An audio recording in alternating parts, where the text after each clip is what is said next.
वीसीपीआर theory आपने कल की थी, उसका टेबल लर्न किया है?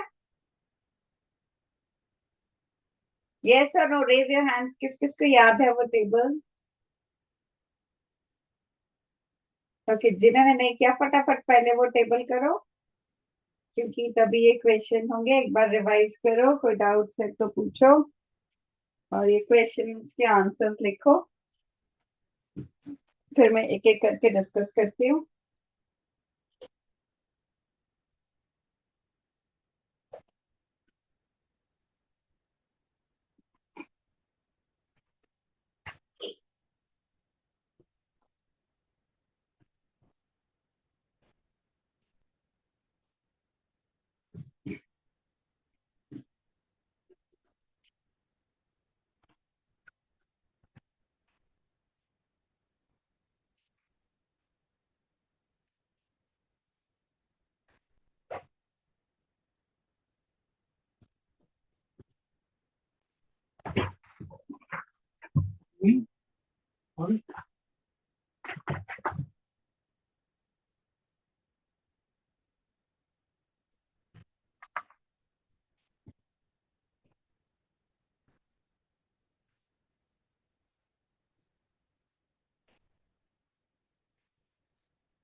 Boys hurry up,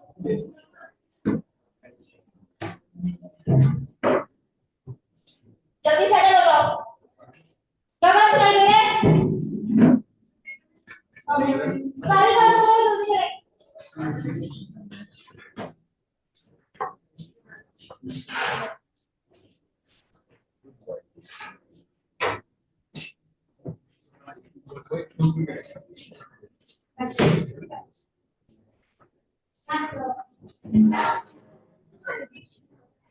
Be seated, fast. Take out your copies and start writing the answers to these questions.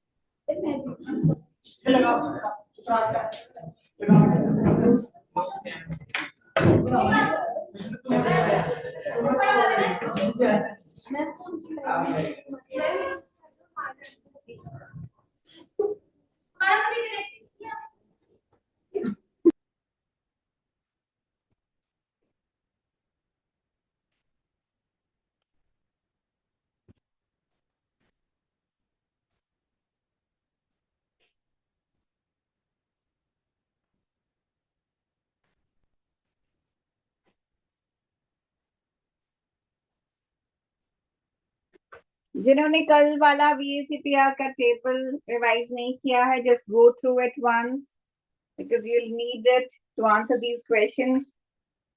Try writing answers and I'll discuss one by one.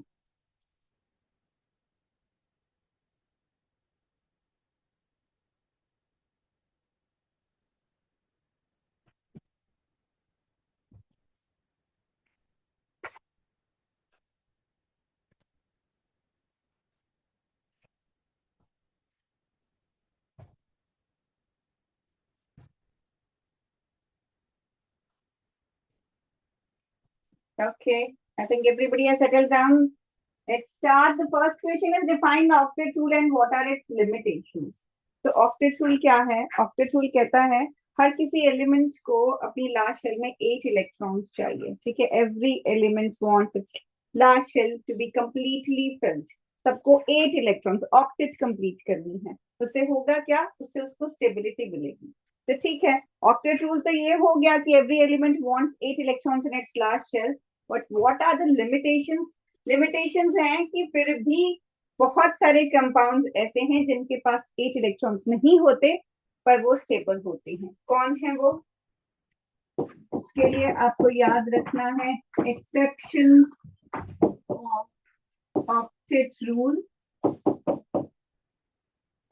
जिसमें जैसे अगर आपके पास हाइड्रोजन, हीलियम, ये सब हैं तो ये ऑक्टेट नहीं ड्यूप्लेट रूल फॉलो करते हैं। इनके लास्ट शेल में सिर्फ 2 इलेक्ट्रॉन्स होते हैं, ठीक है? जैसे अगर H2 बनाएगा, HCl बनाएगा, ठीक है? तो ये इसके लास्ट शेल में हाइड्रोजन का जो एक ही शेल है वही फर्स्ट है वही लास्ट है, तो उसमें सिर्फ 2 इलेक्ट्रॉन्स फिल हो पाते हैं। देन कुछ कंपाउंड्स होते हैं जो कि इलेक्ट्रॉन डेफिशिएंट होते हैं। इलेक्ट्रॉन डेफिशिएंट कंपाउंड्स के पास लेस देन 8 इलेक्ट्रॉन्स होते हैं, तो वो भी लिमिटेशन हो गई कि 8 तो नहीं है। और ये है जैसे BH3 हो गया, AlCl3 हो गया, इनके पास बॉन्ड बनाने के बाद भी लास्ट शेल में 8 इलेक्ट्रॉन से कम इलेक्ट्रॉन्स होते हैं। ये हो गए electron deficient compounds. Then third one is electron rich compounds. Electron rich compounds जिनके पास more than 8 electrons होते हैं। More than 8 electrons जैसे कि SF6 हो गया या PCl5 हो गया, इनके पास 10 और 12। PCl5 के पास 5 बॉन्ड से 10 इलेक्ट्रॉन्स आ जाएंगे और SF6 के पास 12 इलेक्ट्रॉन्स। या फिर नोबल गैस के कंपाउंड्स हो गया, बट नोबल गैस तो ऑलरेडी उसका ऑक्टेट कंप्लीट होता है, फिर भी वो कंपाउंड बनाती है जैसे कि XeF2 XeF4। ठीक है, ये इसकी एक्सेप्शंस हो गई। फिर है और इलेक्ट्रॉन मॉलिक्यूल, कुछ ऐसे मॉलिक्यूल्स हैं जिसमें ऑड इलेक्ट्रॉन रह जाता है,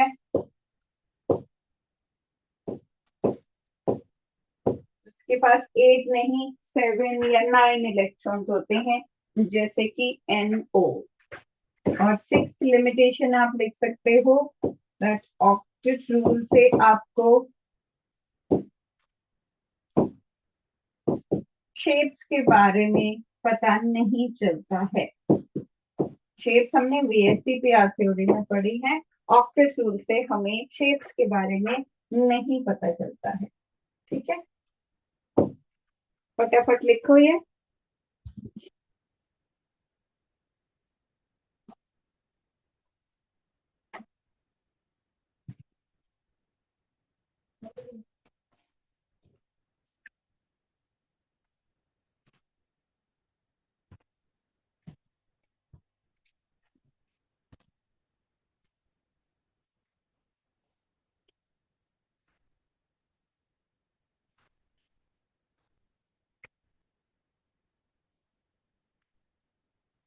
Done?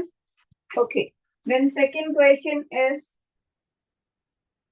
what are favorable factors of formation of ionic bond? अगर ionic bond बनाना हो तो क्या favorable factors हैं? तो favorable factors हैं कि जैसे जो आपकी कैटायन है, Na से जब Na पॉजिटिव या कैटायन फॉर्म हो रही है तो होनी चाहिए लो आयनाइजेशन एंथैल्पी, राइट। और जब Cl से Cl नेगेटिव आयन के एनायन बन रही है तब होनी चाहिए high electron gain enthalpy, negative value होती है इसकी और ये होनी चाहिए हाई इलेक्ट्रॉन गेन एंथैल्पी। ठीक है, कैटायन भी जल्दी बननी चाहिए, एनायन भी जल्दी बननी चाहिए, और जब ये दोनों आयन आपस में कंबाइन होती हैं, large amount of lattice enthalpy is released.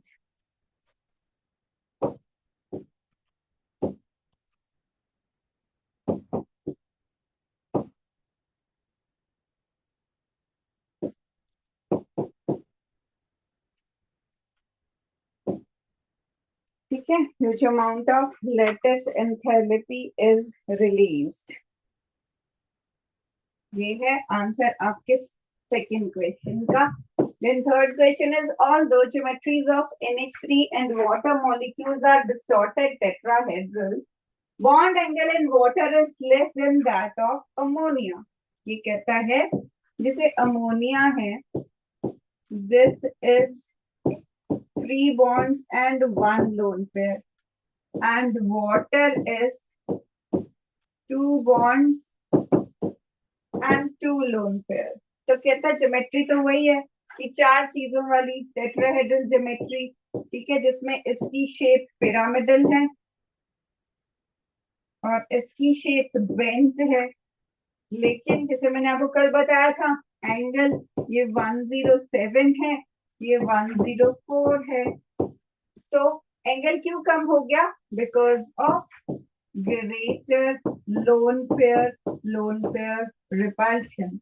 So magnitude of lone pair repulsion is greater in case of water, because of which this bond angle decreases. Is greater in water. As a result, bond angle, क्योंकि ये यहाँ से इसको push करेगा, तो bond angle in water decreases.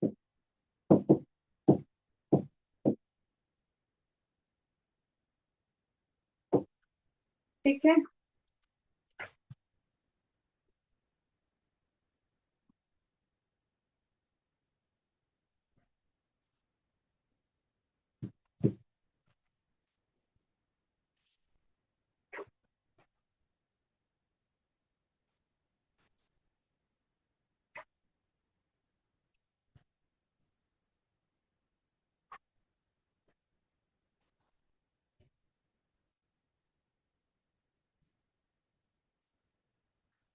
then next question is,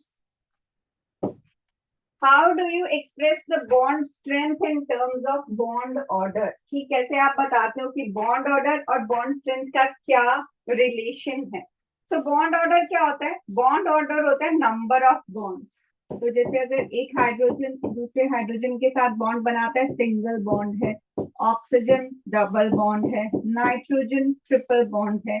तो जैसे जैसे बॉन्ड ऑर्डर या नंबर ऑफ बॉन्ड बढ़ता है, वैसे वैसे बॉन्ड की स्ट्रेंथ भी इंक्रीज होती है। ठीक है, bond order increases then bond strength also increases. Double bond is stronger than single bond, triple bond is stronger than double bond. ठीक है, तो बॉन्ड ऑर्डर बढ़ेगा तो बॉन्ड स्ट्रेंथ भी इंक्रीज होती है। ठीक है, इन 4 क्वेश्चंस में से कुछ पूछना है, कुछ लिखना है, कुछ मैं डिक्टेट करूं तो बताओ, otherwise I move to the next question. Is it done? Raise your hands if you want me to repeat anything. No? Okay then.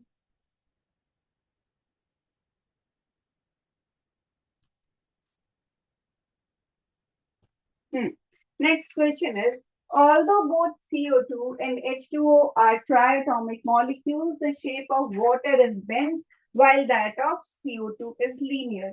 ये कहता CO2 है, इसमें भी एक कार्बन और 2 ऑक्सीजन है, टोटल 3 एटम्स हैं। ठीक है, एंड वाटर है, इसमें भी 2 हाइड्रोजन 1 ऑक्सीजन, इसमें भी 3 एटम्स हैं। ठीक है, तो कहता दोनों ट्राई एटॉमिक है, 3 एटम्स हैं, लेकिन फिर भी क्यों वाटर बेंट है और CO2 लीनियर है?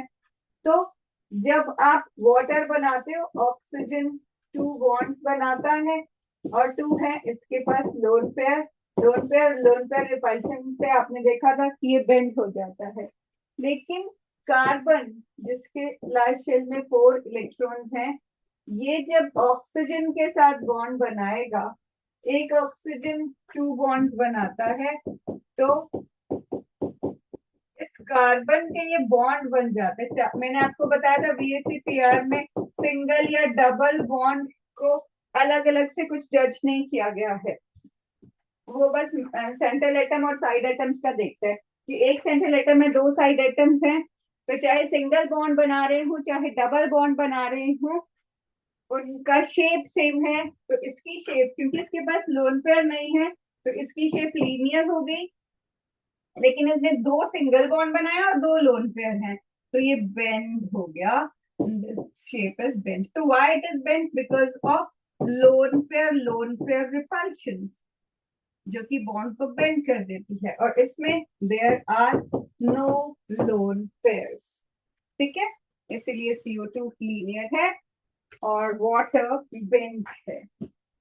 अब इन सब की शेप जैसे कल हमने टेबल किया था उसी के अकॉर्डिंग के पहले सेंट्रल एटम बनाओ, लार्ज शेल में कितने इलेक्ट्रॉन्स हैं वो देखो, जितने बॉन्ड बनाए हैं सिंगल बॉन्ड से बॉन्ड बनाओ, बाकी जो बचा है वो लोन पेयर बन जाएगा।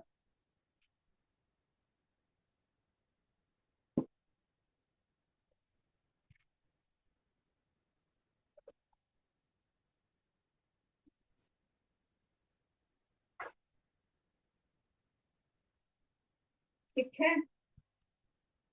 Then is apart from tetrahedral geometry, another possible geometry for CH4 is square planar. Explain why CH4 is not square planar. क्या कहने का मतलब है कि जैसे उसमें हमने कल वाले इसमें स्क्वायर प्लेनर किया था, स्क्वायर प्लेनर वैसे 4 बॉन्ड्स को बोलते हैं या 4 बॉन्ड्स, और अगर लोन पेयर है तो कभी भी हमने जो कल शेप्स बनाई थी उसमें लोन पेयर शेप का पार्ट नहीं होता। शेप हम बॉन्ड से देखते हैं कि बॉन्ड किधर किधर प्रेजेंट है, उसके अकॉर्डिंग क्या बन रहा है, टी बन रहा है कि सी शॉप टी 100 बन रहा है, सॉरी फॉर दैट, या फिर क्या बोलते हैं ऑक्टाहेड्रल बन रहा है, ठीक है, ट्रायंगल बायपिरामिडल बन रहा है।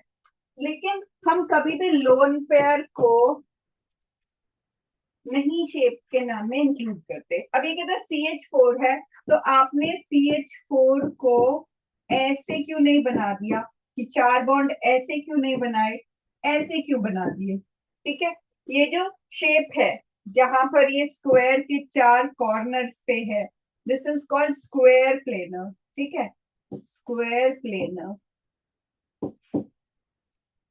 And this shape is called tetrahedral. तो जो मीथेन है वो स्क्वायर प्लेनर शेप में नहीं एग्जिस्ट करता, मीथेन जो है वो टेट्राहेड्रल शेप में एग्जिस्ट करता है। इसके रीजन है हाइब्रिडाइजेशन का डिफरेंस। जो स्क्वायर प्लेनर है उसकी हाइब्रिडाइजेशन होती है DsP2, d ऑर्बिटल, एक s ऑर्बिटल और 2 p ऑर्बिटल इन्वॉल्व होने चाहिए तभी कोई स्क्वायर प्लेनर बन सकता है, लेकिन कार्बन के पास तो d ऑर्बिटल नहीं है।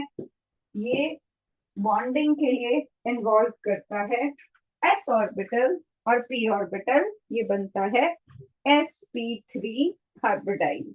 ठीक है, तो स्क्वायर प्लेनर की हाइब्रिडाइजेशन जो चाहिए उसके लिए d ऑर्बिटल चाहिए एंड कार्बन के पास d ऑर्बिटल नहीं होते हैं, सेकेंड पीरियड एलिमेंट्स के पास d ऑर्बिटल नहीं होते हैं। ठीक है, that is why carbon shows sp3 hybridized orbitals. Then is explain why BeH2 molecule has zero dipole moment, although BeH bonds are polar. अब कल जो हमने शेप्स बनाई थी मैंने आपको बोला था उसमें जो भी फर्स्ट लाइन में है वो सारा उनका डायपोल मोमेंट 0 है, जिसमें लीनियर था, ट्राइगोनल प्लेनर था, टेट्राहेड्रल था, ट्राइगोनल बायपिरामिडल था और ऑक्टाहेड्रल था। ठीक है, अब डायपोल मोमेंट एक वेक्टर क्वांटिटी होती है, तो अगर जैसे मैं बोलूं हमने CO2 बनाया था तो CO2 में भी क्या है, ऑक्सीजन ज्यादा इलेक्ट्रोनेगेटिव एलिमेंट है, उसकी ज्यादा टेंडेंसी होती है इलेक्ट्रॉन्स को अपनी तरफ पुल करने की। अब जितना यहाँ को वो खींचता है ऑक्सीजन उतना ही इस साइड को भी खींचता है, तो ओवरऑल ये कैंसल आउट हो जाते हैं और CO2 का डायपोल मोमेंट 0 हो जाता है। तो जितने भी ये सिमेट्रिकली प्लेस्ड एटम्स हैं या जितने भी कंपाउंड्स की रेगुलर ज्योमेट्री है उन सब में ऐसे डायपोल मोमेंट इक्वली डिस्ट्रीब्यूट होके कैंसल आउट हो जाता है, जिसकी वजह से हम बोल देते हैं कि इसका डायपोल मोमेंट 0 है, रेगुलर शेप्स का डायपोल मोमेंट 0 है। ठीक है, तो यहाँ से सारी चीजें वो करता है। अब यहाँ पर भी इंडिविजुअली अगर आप देखोगे तो CO पोलर है, दोनों CO पोलर है, लेकिन ओवरऑल मॉलिक्यूल नॉन पोलर है। तो यहाँ पर भी उसने BeH2 का पूछा है, अब BeH2 का भी लीनियर ही शेप बनता है। ठीक है, तो इंडिविजुअली ये बॉन्ड्स पोलर हैं, मगर इक्वल एंड ऑपोजिट डायरेक्शन में जाने की वजह से ओवरऑल इसका जो डायपोल मोमेंट है वो 0 होगा। ठीक है, अगर सेम एटम्स दोनों तरफ जुड़े हैं तब, अगर मान लो मैं यहाँ पर CO2 की जगह यहाँ पर ऑक्सीजन की जगह मैं सल्फर लगा दूं, तब इसका नहीं होगा कंप्लीटली कैंसल आउट। ऑक्सीजन ज्यादा इलेक्ट्रोनेगेटिव है तो वो इधर खींच लेगा और इसका dipole moment not equal to 0 होगा, टुवर्ड्स ऑक्सीजन इसका रहेगा। ठीक है, और डायपोल मोमेंट को अगर कैलकुलेट करना हो, म्यू तो आपने सिंबल देखा, mu is equal to q into d, ये डायपोल मोमेंट का फॉर्मूला है, where mu is dipole moment,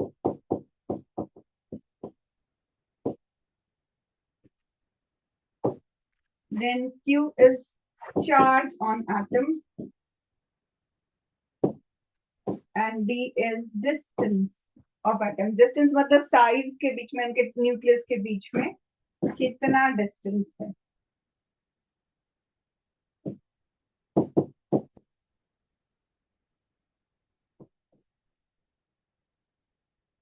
ठीक है, तो ये डायपोल मोमेंट पे इस तरह से कोई भी कंपाउंड देके आपको पूछ सकते हैं कि ये पोलर क्यों है या ये नॉन पोलर क्यों है। ठीक है, इसमें एक और बहुत फेमस क्वेश्चन आता है, which out of NH3 and NH3 has higher dipole moment and why। ऐसे आपको कंपैरिजन में पूछ सकते हैं।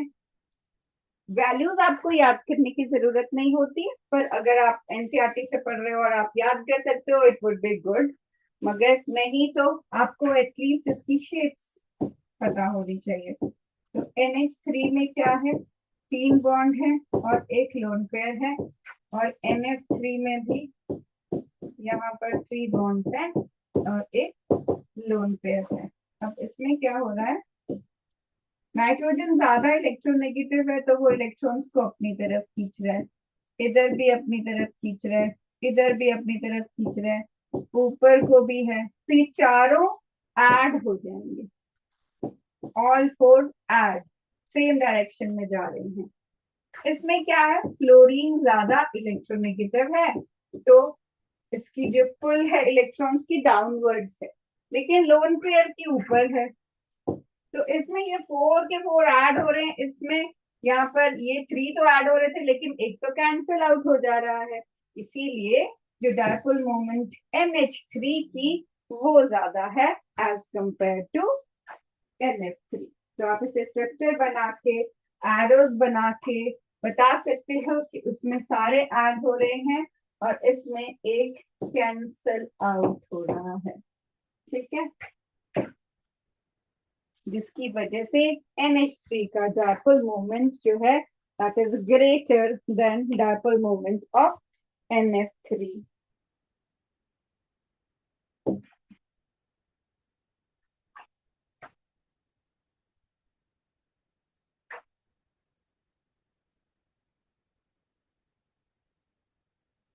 ठीक है, अच्छा, अभी जैसे हाइब्रिडाइजेशन का कल तो हमने सिर्फ ये किया था कि आप कैसे टेबल से बता सकते हो कि sp किसकी है, sp2 किसकी है, sp3 किसकी है, पर हाइब्रिडाइजेशन होती क्या है और कैसे उसको शो करते हैं वो मैं बताती हूँ। तो सबसे कॉमन एग्जांपल हम मीथेन का लेंगे, CH4, क्योंकि ऑर्गेनिक में भी आपको सेम इसी पे क्वेश्चन आते हैं। तो मीथेन में कार्बन है, कार्बन का एटॉमिक नंबर 6 है, कार्बन की configuration 1s2 2s2 and 2p2 है। ठीक है, अब ये ग्राउंड स्टेट में है, अब ये फर्स्ट शेल और ये सेकंड इसकी लास्ट शेल है, तो हमेशा लास्ट शेल जो है वही पार्टिसिपेट करती है बॉन्डिंग में, लेकिन इसके पास रूम टेम्परेचर पे इतनी एनर्जी होती है कि वो उस सेम शेल में पड़े हुए इलेक्ट्रॉन को जंप करवा सकता है, तो वो इस इलेक्ट्रॉन को इधर जंप करवा लेता है और ये इलेक्ट्रॉन यहाँ से निकल के इधर आ जाता है। ठीक है, अब इसके पास 4 अनपेयर्ड इलेक्ट्रॉन्स हो गए, जिसमें से एक 2s में है और बाकी 3 2p में है। अब s जो है स्फेरिकली सिमेट्रिकल होता है, आपने स्ट्रक्चर ऑफ एटम में पढ़ा है, p dumbbell shape, p x, p y, p z, सब डिफरेंट डिफरेंट एक्सेस में। तो ये एस और 3 पी ऐसे होते हैं। अब अगर मुझे इनको जोड़ के सबको मीथेन बनाना होता तो बड़ा रैंडम सा बनता कि अच्छा एक एस है, फिर इधर को कोई पी चल रहा है, कोई इधर को चल रहा है, कोई इधर को चल रहा है, और हाइड्रोजन लग रहे हैं, तो कहाँ किसके साथ कैसे बाइंड करेंगे, तो ये बहुत मेसी हो जाता। ठीक है, तो इससे क्या किया उन्होंने, बोला कि कोई भी अच्छे से सेम तरह का बॉन्ड नहीं बनेगा, लेकिन अगर देखा जाए एक्स डायरेक्शन से तो सारे बॉन्ड्स एक जैसे ही दिखते हैं, लेकिन अगर मैं ऐसे ही ऑर्बिटल्स को ऐसे यूज कर लूं तब तो वो बात नहीं आएगी। तो इन्होंने कॉन्सेप्ट ऑफ हाइब्रिडाइजेशन इंट्रोड्यूस किया कि वो तभी सेम हो सकते हैं अगर इन ऑर्बिटल्स को मिक्स कर दिया जाए, और मिक्स करके जितने मिक्स करें उतने नए बन जाएंगे। ठीक है, कैसे बनेंगे, एक बड़ा लोब और एक छोटा लोब। अब ये जो चार हमने मिक्स किए, ये चार नए ऑर्बिटल बनाएगा जिन चारों की सिमिलर एनर्जी और सिमिलर शेप होगी। इनको उन्होंने नाम दिया हाइब्रिड ऑर्बिटल्स। ठीक है, तो जैसे हमें पता है मीथेन की शेप क्या होती है, टेट्राहेड्रल, बस इसी के ऊपर आपने इन ऑर्बिटल्स को अरेंज कर देना है। ऐसे पेंसिल से आप उसको ड्रॉ कर सकते हो, और उसके बाद ये एक ऑर्बिटल बना दिया, छोटा लोब बड़ा लोब, ये दूसरा बना दिया, ये तीसरा बना दिया, और ये चौथा बना दिया। 4 ऑर्बिटल्स आपने इसमें बना दिए। अब ये जो इलेक्ट्रॉन्स हमने किए थे ये इसी के अंदर है, इलेक्ट्रॉन ये हमने ऐसे रिप्रेजेंट कर दिए। अब यहाँ पर जब इनको ड्रॉ करोगे तो ये इलेक्ट्रॉन्स एक एक सारे ऑर्बिटल में है। ये आपका कार्बन का बन गया। अब कार्बन ने किसके साथ बॉन्ड बनाया है, हाइड्रोजन के साथ। अब हाइब्रिडाइजेशन हमेशा सेंट्रल एटम की होती है, तो हाइब्रिडाइजेशन सिर्फ इसकी होगी, हाइड्रोजन की नहीं। हाइड्रोजन 1s1 होता है, इसका इलेक्ट्रॉन एस ऑर्बिटल में 1 इलेक्ट्रॉन इसके पास है, तो वो एस ऑर्बिटल स्फेरिकल होता है, और एक उसमें इलेक्ट्रॉन है, तो वो ऐसे एस ऑर्बिटल और एक इलेक्ट्रॉन, यहाँ एस ऑर्बिटल और एक इलेक्ट्रॉन, यहाँ एस ऑर्बिटल और यहाँ एक इलेक्ट्रॉन, तो ऐसे मीथेन बन जाएगा। ठीक है, सेंट्रल मेटल एटम की जो ऑर्बिटल्स हैं उनको मिक्स किया जाएगा, सब की सेम शेप, सिमिलर एनर्जी। ठीक है, और फिर उनमें एक एक इलेक्ट्रॉन है, और जो भी बॉन्ड बना रहा है उसका लास्ट शेल में जिस भी ऑर्बिटल में इलेक्ट्रॉन होगा उस शेल के साथ उसको कनेक्ट कर देंगे। ठीक है, ये बन गई मीथेन की हाइब्रिडाइजेशन। ठीक है, अब वैसे तो जैसे मैंने यहाँ पर ये टेट्राहेड्रल शेप बनाई उसी के ऊपर ऑर्बिटल अरेंज कर दिए, तो जो टेबल में था उसमें भी यही करना है। ठीक है, तो पहले मैं आपको वो बताती हूँ जो आपके टेबल में नहीं थी हाइब्रिडाइजेशन। ठीक है, तो मिथेन में ही आगे जैसे हम पढ़ते हैं एल्केन, एल्कीन एंड एल्काइन। ठीक है, हाइड्रोकार्बन 3 आपने ये उसमें भी पढ़ा होगा, चैप्टर भी है हमारे पास, एल्केन, एल्कीन, एल्काइन।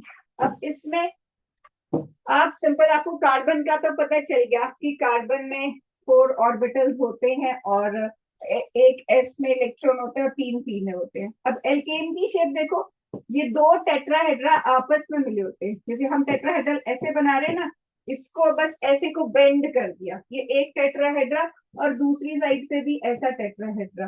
ठीक है, ये 2 टेट्राहेड्रा जब आपस में कंबाइन करेंगे ये बन जाएगा इथेन। ठीक है, इथेन में 2 कार्बन होते हैं, ये फर्स्ट कार्बन, ये सेकंड कार्बन। ठीक है, और ये सारे हाइड्रोजन। तो आपको यही शेप में बस ऑर्बिटल्स को अरेंज करना है। ठीक है, फिर हम एल्कीन बनाते हैं। एल्कीन में क्या है, double bond, C double bond C. और जैसे अब ये मैंने कहा था सिंगल बॉन्ड डबल बॉन्ड का कोई फर्क नहीं पड़ता वैसे पेयर थ्योरी में भी।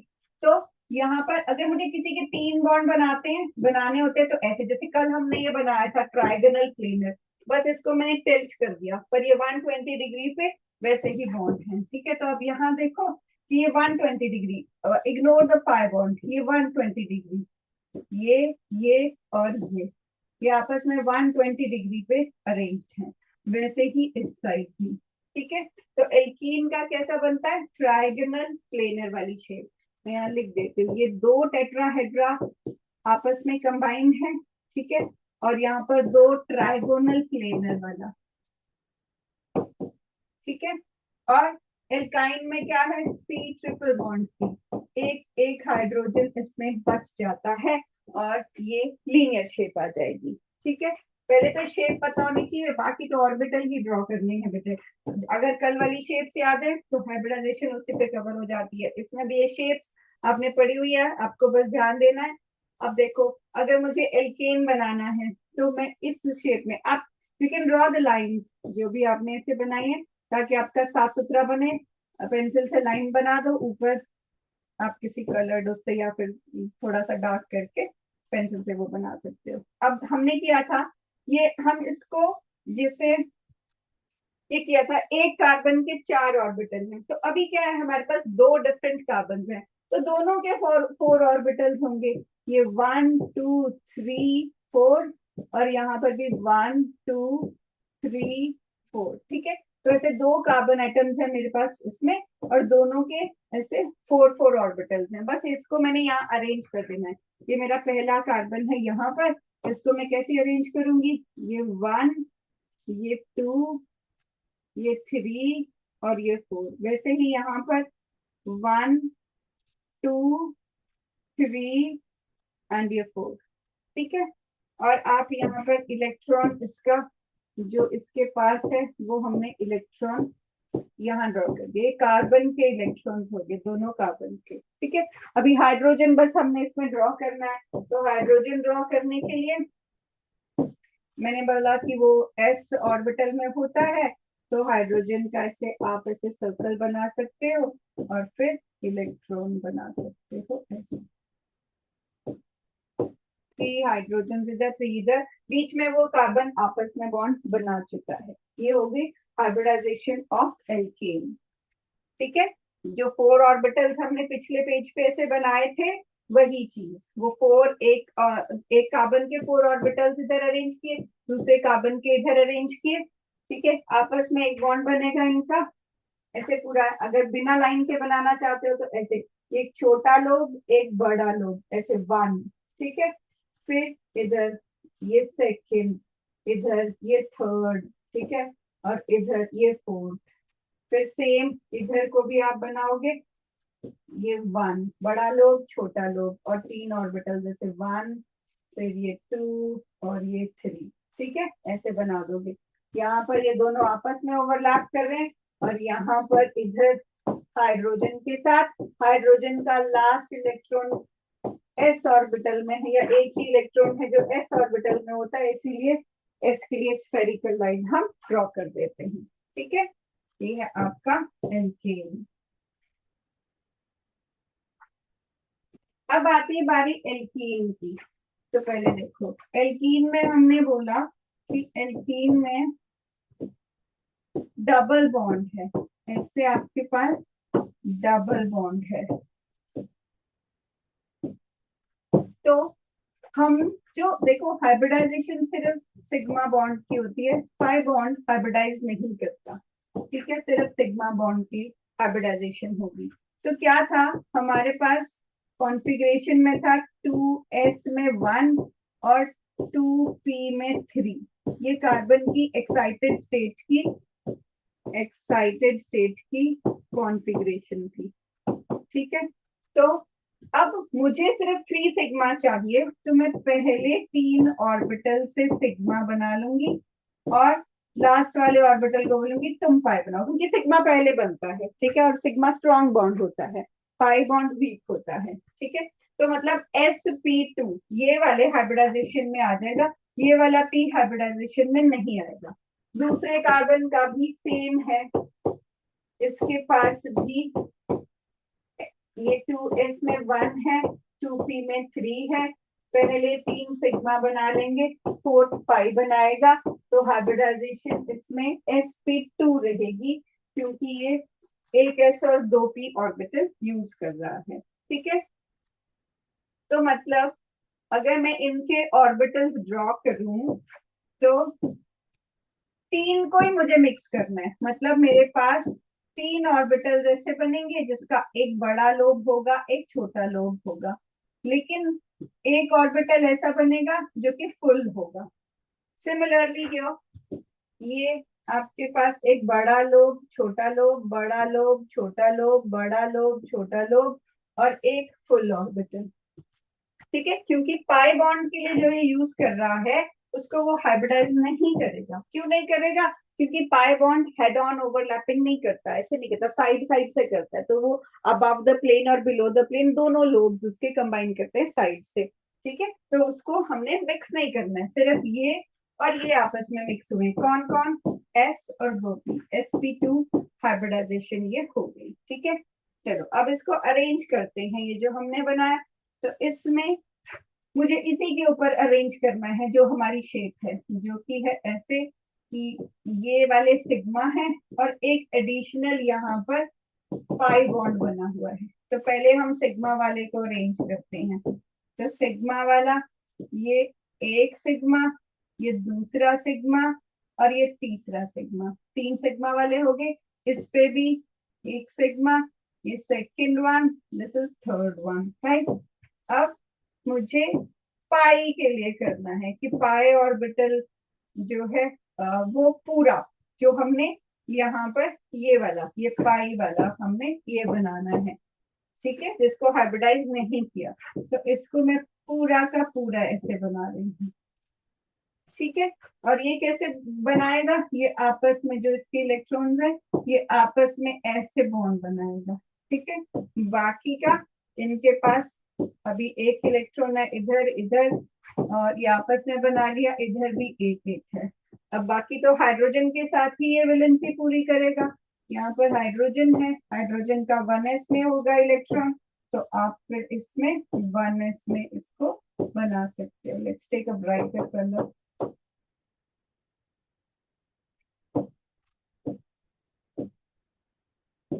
हाँ, ये मैंने हाइड्रोजन के लिए ले लिया। यहाँ पर आप हाइड्रोजन लगा दोगे और इसका इलेक्ट्रॉन इधर। ठीक है, और यहाँ पर ये जो इन दोनों ऑर्बिटल के इलेक्ट्रॉन हैं ये आपस में ऐसे बॉन्ड बना लेंगे अबव द प्लेन और बिलो द प्लेन, राइट। तो ये आपका एल्कीन का बन गया। अब एल्काइन का हमको बनाना है। एल्काइन में क्या डिफरेंस है? एल्काइन में ये जो तीन आपस में इसने बॉन्ड बनाए हुए हैं, इसमें से एक ही सिग्मा है, बाकी दो पाई है। ठीक है, अब हाइब्रिडाइजेशन तो सिग्मा की होती है, एक इधर हो गया और इसमें एक इधर हो गया। तो ये मेरा अगर फर्स्ट कार्बन है तो ये दो सिग्मा और दो पाई बना रहा है, मतलब मुझे दो ऑर्बिटल्स को हाइब्रिडाइज करना है और बाकी दो को अनहाइब्रिडाइज रहने देना है। ये सेकंड वाला कार्बन भी यही कर रहा है, ये दो सिग्मा और दो पाई बॉन्ड बनाएगा। ठीक है, तो फिर इसकी शेप कैसे बनाएंगे? लीनियर है, तो मतलब पहले तो जो दो सिग्मा है उसको हम अरेंज कर लेते हैं। ठीक है, लीनियर शेप में। तो ये एक ऑर्बिटल ऐसे और एक ऑर्बिटल ऐसे बना लेंगे, ये फर्स्ट कार्बन का हो गया। सेकंड कार्बन में भी एक ऑर्बिटल ऐसे और एक ऐसे बना लेंगे, ये सेकंड कार्बन का हो गया। बीच में इनके इलेक्ट्रॉन्स और एक इलेक्ट्रॉन इधर एक इधर। पहले हाइड्रोजन के साथ बॉन्ड बनवा लेते हैं, तो हाइड्रोजन का ये हो गया, ये हाइड्रोजन के साथ इसने बॉन्ड बना लिया। ठीक है, अब बचे पाई।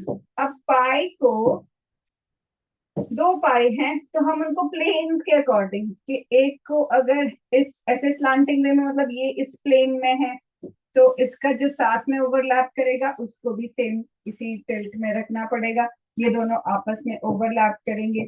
और जो दूसरा वाला है, दूसरे वाले को दूसरी साइड, ये इधर को बना दिया मैंने।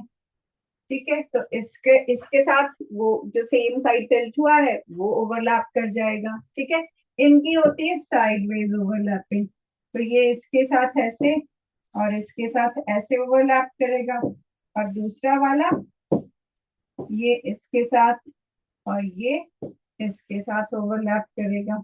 ठीक है, ये बन गया आपका इथाइन का। अब इसमें सिर्फ 2 ही सिग्मा थे, इसीलिए ये हाइब्रिडाइजेशन है sp। ठीक है, तो हाइब्रिडाइजेशन क्या है? Hybridization is mixing of orbitals so as to create new orbitals with similar shapes and similar energy। ठीक है, और किस लिए की जाती है? ताकि मॉलिक्यूल की हम स्टेबिलिटी को एक्सप्लेन कर सके कि ऐसे स्टेबल है। ठीक है, तो ये आपका एल्केन, एल्कीन, एल्काइन की हाइब्रिडाइजेशन इसमें कवर्ड है। ऑर्गेनिक में भी आपका जो फर्स्ट फ्यू क्वेश्चंस हैं वो बेस्ड है हाइब्रिडाइजेशन पे। इसमें हर कार्बन की डिफरेंट हाइब्रिडाइजेशन हो सकती है, डिपेंड करता है उसने कितने सिग्मा कितने पाई बॉन्ड बनाए हैं। ठीक है, अच्छा जी, इसमें भी है आपको बीच में कुछ क्वेश्चंस हाइब्रिडाइजेशन पे, जैसे कि I can give you few questions based on this. ये तो अगर डायरेक्ट बनाने को आ गया तो ठीक है, अदरवाइज क्वेश्चंस हैं इसके लाइक अगर आपके पास है एसिटिक एसिड CH3COOH, अब इसमें 2 कार्बन एटम्स हैं और आपको दोनों की हाइब्रिडाइजेशन बतानी है। तो पहले हमें हाइब्रिडाइजेशन के टाइम पे ये पता होना चाहिए कि कितने सिग्मा और कितने पाई बॉन्ड इसमें हैं। ठीक है, तो स्ट्रक्चर बनाते हैं। ये कार्बन, हाइड्रोजन और यहाँ है C डबल बॉन्ड OH, ये स्ट्रक्चर है। ठीक है, अब इसमें सिग्मा पाई लेबल कर लेते हैं। This is sigma sigma sigma sigma sigma, 1 sigma 1 पाई, कोई ऐसा वो नहीं, सिग्मा सिग्मा। ठीक है, हाइब्रिडाइजेशन हमें कार्बन की बतानी है। तो जो मेरा फर्स्ट कार्बन है उसके पास है 4 सिग्मा, तो 4 ऑर्बिटल्स इसमें यूज है और इसकी हाइब्रिडाइजेशन हो जाती है sp3। 4 ऑर्बिटल सीक्वेंस में पहले s होएगा फिर p आएंगे। ठीक है, लेकिन इसमें सिर्फ 3 सिग्मा इन्वॉल्व है, तो एक s और 2 p, 3 बॉन्ड सिग्मा बॉन्ड बनेंगे और इसकी हाइब्रिडाइजेशन हो जाएगी sp2, इसकी हो जाएगी sp3। इसी तरह के क्वेश्चंस आपको जीओसी में भी है, जनरल ऑर्गेनिक केमिस्ट्री, और इसमें भी है। ठीक है, ओके, लोन पेयर और बॉन्ड पेयर के बीच में डिफरेंस पूछेंगे तो बता सकते हो? Raise your hands, lone pair और बॉन्ड पेयर का डिफरेंस बता सकते हो? नहीं? हाँ, जैसे कल मैंने बताया था ना कि कोई भी एलिमेंट है उसकी कॉन्फ़िगरेशन लिखो, लास्ट शेल में जितने अनपेयर्ड इलेक्ट्रॉन्स हैं that could be used for bonding, और जितने पेयर्ड इलेक्ट्रॉन्स हैं वो लोन पेयर बन जाएंगे। एक बॉन्ड देखो 2 इलेक्ट्रॉन से बनता है, तो अगर दोनों 2 इलेक्ट्रॉन एक ही ऑर्बिटल में है तो उससे बॉन्ड नहीं बना सकते, तो वो ऐसे ही पड़ा रहता है कि या तो उससे कोऑर्डिनेट बॉन्ड बनाया जा सकता है, पर अदरवाइज शेयरिंग करके एक जैसे जनरल जो रूल है कि एक इलेक्ट्रॉन एक एलिमेंट से आएगा, दूसरा इलेक्ट्रॉन दूसरे एलिमेंट से आएगा और वो आपस में बॉन्ड बनाएंगे।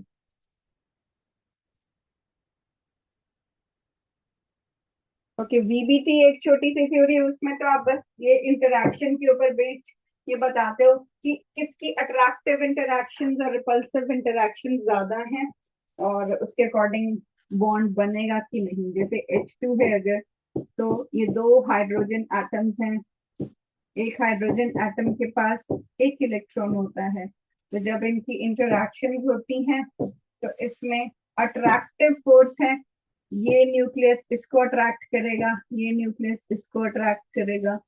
ठीक है, और रिपल्सिव फोर्सेस हैं कि ये आपस में रिपेल करेंगे, ये आपस में रिपेल करेंगे, लेकिन इसमें जो अट्रैक्टिव फोर्सेस का मैग्नीट्यूड है that is greater than the repulsive force. ठीक है, इसीलिए ये अट्रैक्ट हो जाते हैं और H2 का मॉलिक्यूल बन जाता है। ठीक है, ये 2 हाइड्रोजन एटम्स थे। लेकिन यही सेम चीज अगर आप हीलियम के लिए देखो, तो हीलियम एटम में क्या है? 2 इलेक्ट्रॉन्स हैं। ठीक है, यहाँ पर भी इसके पास 2 इलेक्ट्रॉन्स हैं। अब इसमें अगर हम देखें तो अट्रैक्शन के नाम पर ये इसको अट्रैक्ट करेगा, ये इसको अट्रैक्ट करेगा, ये इसको अट्रैक्ट करेगा, ये इसको अट्रैक्ट करेगा, ये 4 अट्रैक्शंस हो जाएंगी। और रिपल्सिव इंटरैक्शंस देखें तो ये आपस में रिपेल करेंगे, ये आपस में रिपेल करेंगे, ये आपस में रिपेल करेगा, ये इसको भी रिपेल करेगा, ये इसको भी रिपेल करेगा, और ये न्यूक्लियस आपस में रिपेल करेंगे।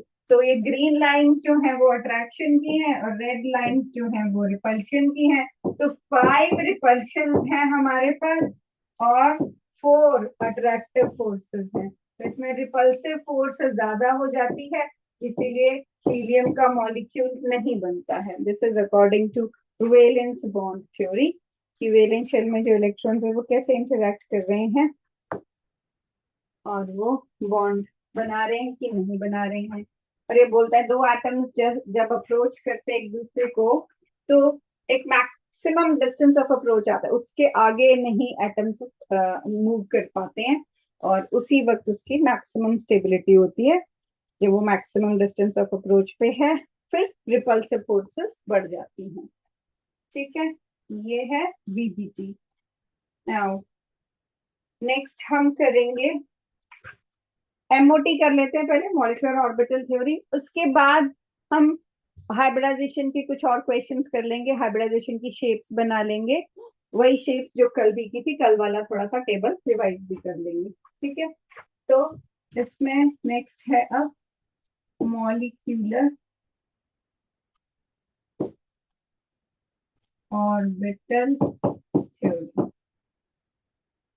ठीक है, एमओटी भी हम इसको शॉर्ट में बोल देते हैं। अब इसमें क्या है, ये थ्योरी क्या कहती है कि जो अटोमिक ऑर्बिटल्स हैं, एओ इज एटॉमिक ऑर्बिटल, की एटॉमिक ऑर्बिटल्स मिलके मॉलिक्यूलर ऑर्बिटल बनाते हैं। जैसे एटम्स हैं, हाइड्रोजन एक एटम है, ठीक है, तो इसके जो ऑर्बिटल होंगे वो एटॉमिक ऑर्बिटल होंगे और जब ये कंबाइन करेंगे तो ये मॉलिक्यूल बनाएंगे, उसको मॉलिक्यूलर ऑर्बिटल बोलेंगे। ठीक है, तो एटॉमिक ऑर्बिटल्स मिलके मॉलिक्यूलर ऑर्बिटल मिलते हैं। कौन कौन मिलता है? जिनकी सेम एनर्जी होती है, linear combination of atomic orbitals इसको बोलते हैं कि सेम एनर्जी वाले आपस में कंबाइन करते हैं। मतलब 1s वाला 1s के साथ कंबाइन करेगा, 2s वाला 2s के साथ कंबाइन करेगा। और एक जो है वेव, जैसे हम इसमें वेव नेचर को कंसिडर करते हैं कि जो ऑर्बिटल है वो वेव की तरह वो बिहेव कर रहा है, और अगर दो वेव्स हैं जो कि सेम फेज में हैं तो वो ऐड होती हैं। जैसे ये पॉजिटिव और नेगेटिव उसमें है, तो ये दो वेव्स अगर सेम फेज में है तो ये ऐड हो जाएंगी और इसको हम बोलेंगे कंस्ट्रक्टिव इंटरफेरेंस। कंस्ट्रक्टिव इंटरफेरेंस, ठीक है, ये दो वेव्स आपस में ऐड होके बड़ी बड़ी वेव बना देंगी। एडिटिव इफेक्ट या फिर कंस्ट्रक्टिव इंटरफेरेंस। और इससे जो ऑर्बिटल बनता है उसको हम बोलते हैं बॉन्डिंग मॉलिक्यूलर ऑर्बिटल। इससे बनेगा बॉन्डिंग मॉलिक्यूलर ऑर्बिटल। ठीक है, लेकिन अगर ये दोनों वेव्स फेज में नहीं हुई, आउट ऑफ फेज हुई, तब बनता है anti bonding molecular orbital. Anti bonding molecular orbital, इसमें क्या होगा? इसमें आउट ऑफ फेज होगा। जैसे अगर एक वेव ऐसे है, ये एटॉमिक ऑर्बिटल ऐसे है और दूसरा ऐसे है, तो ये कैंसल आउट हो जाएगी और इसको हम डिस्ट्रक्टिव इंटरफेरेंस बोलते हैं। है? और ये हो गया इसका सब्ट्रैक्टिव इफेक्ट। सब्ट्रैक्टिव इफेक्ट, ठीक है, थ्योरी में इतना पता होना चाहिए कि इसका बेसिस क्या है, मॉलिक्यूलर ऑर्बिटल थ्योरी। ठीक है, कि वो लीनियर कॉम्बिनेशन के लिए बोल रहे हैं कि सेम एनर्जी सिमिलर एनर्जी वाले ऑर्बिटल्स आपस में कंबाइन करते हैं और सिमिलर शेप वाले भी। और एडिटिव इफेक्ट से कंस्ट्रक्टिव इंटरफेरेंस से बॉन्डिंग मॉलिक्यूलर ऑर्बिटल बनते हैं, सब्ट्रैक्टिव इफेक्ट से एंटी बॉन्डिंग मॉलिक्यूलर ऑर्बिटल बनते हैं।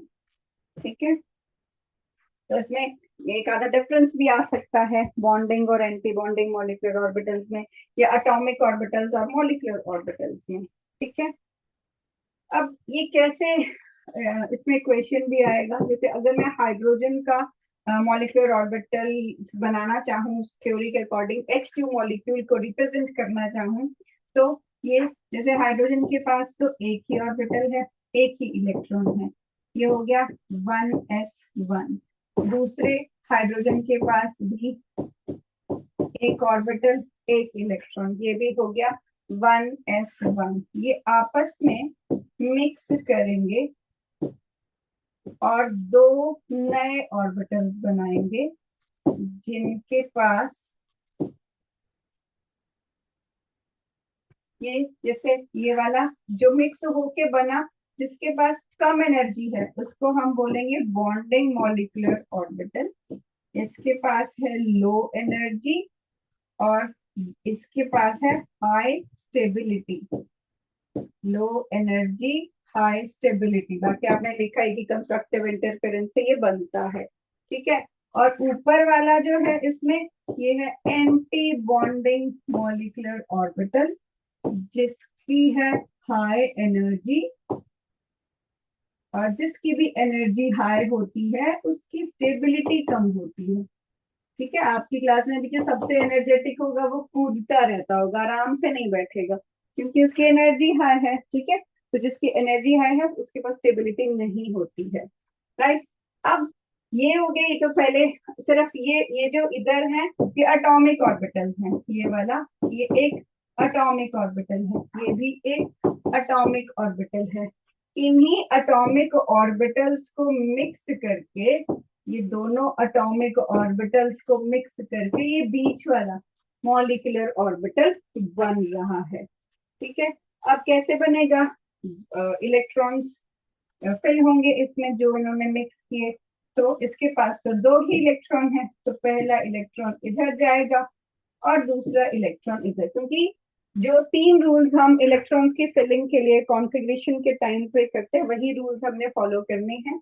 पहला ऑफ बाउ प्रिंसिपल, जो कि कहता है कि पहले लो एनर्जी ऑर्बिटल फिल होगा और फिर हाई एनर्जी ऑर्बिटल। दूसरा पॉलीज एक्सक्लूजन प्रिंसिपल, जो कि कहता है एक ऑर्बिटल में मैक्सिमम दो इलेक्ट्रॉन हो सकते हैं। और थर्ड वन इसमें नहीं यूज होगा, वो हंस रूल है कि पहले सिंगली फिल होगा फिर पेयरिंग होगी, जैसे पहले हमने एक डाला फिर उसके बाद दूसरा डाला, दो ही थे। ठीक है, अब इसको ये नाम देता है सिग्मा 1s2। सिग्मा बॉन्ड बनेगा इससे, 1s ऑर्बिटल है और उसमें अब दो इलेक्ट्रॉन भर चुके हैं, और ये जो खाली पड़ा है ये है सिग्मा स्टार 1s ऑर्बिटल, पर अभी इसके पास कोई इलेक्ट्रॉन नहीं है, जीरो इलेक्ट्रॉन है। ठीक है, अदरवाइज जो नंबर ऑफ इलेक्ट्रॉन उसमें फिल्ड होते हैं वो आप नंबर उधर लिख देते हो, और जो हायर एनर्जी वाला है उसमें स्टार, ऊपर वाला स्टार वाला हो जाएगा और नीचे वाला बिना स्टार के। ठीक है, तो ये हो गया हाइड्रोजन का मॉलिक्यूलर ऑर्बिटल थ्योरी के अकॉर्डिंग इसकी शेप। अब इसमें अगर बॉन्ड ऑर्डर निकालना हो तो बॉन्ड ऑर्डर क्या होता है, number of electrons in bonding molecular orbital minus number of electrons in anti-bonding molecular orbital upon 2। ठीक है, यहाँ आप into number of electrons in bonding minus anti bonding. ठीक है, तो इसके अकॉर्डिंग बॉन्डिंग में है 2, एंटी बॉन्डिंग में है 0 अपॉन 2, सॉल्व करके आएगा 1, विच मीन्स H के बीच एक सिग्मा बॉन्ड है। तो ये मॉलिक्यूलर ऑर्बिटल थ्योरी के अकॉर्डिंग हम ये प्रूव कर रहे हैं कि H2 मॉलिक्यूल के अकॉर्डिंग H2 मॉलिक्यूल में एक बॉन्ड प्रेजेंट होता है। ठीक है, अब इसके बाद मैं आपको बना के दूंगी नाइट्रोजन के लिए शेप, आप उसमें फिलिंग खुद करोगे, और फिर आपको बना के दूंगी ऑक्सीजन के लिए शेप जो डिफरेंट होती है, तो फिलिंग खुद करोगे।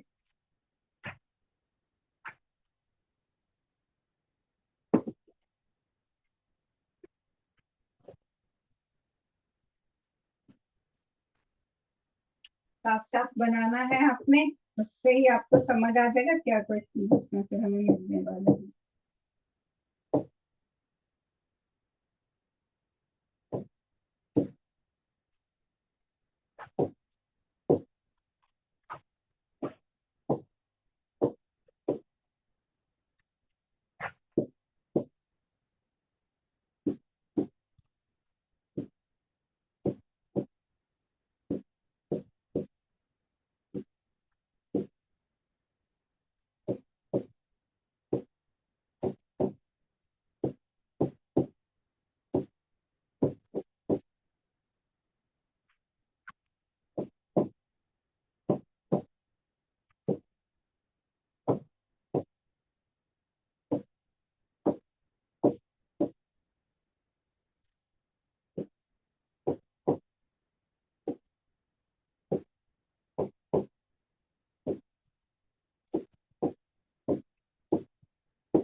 मैंने आपको ऑर्बिटल्स एनर्जी के अकॉर्डिंग अरेंज करके दे दिए और नाम लिख दिए। आपने N2 के लिए बनाना है, N2 के इलेक्ट्रॉन्स उसमें फिल करो और जो रूल्स मैंने बताए उसके अकॉर्डिंग करो इसको।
बनाओ पहले N2 को O2 और O2 के लिए, फिर मैं आपको बताती हूँ N2 पॉजिटिव O2 पॉजिटिव कैसे कैसे बनाते हैं।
फिल किया,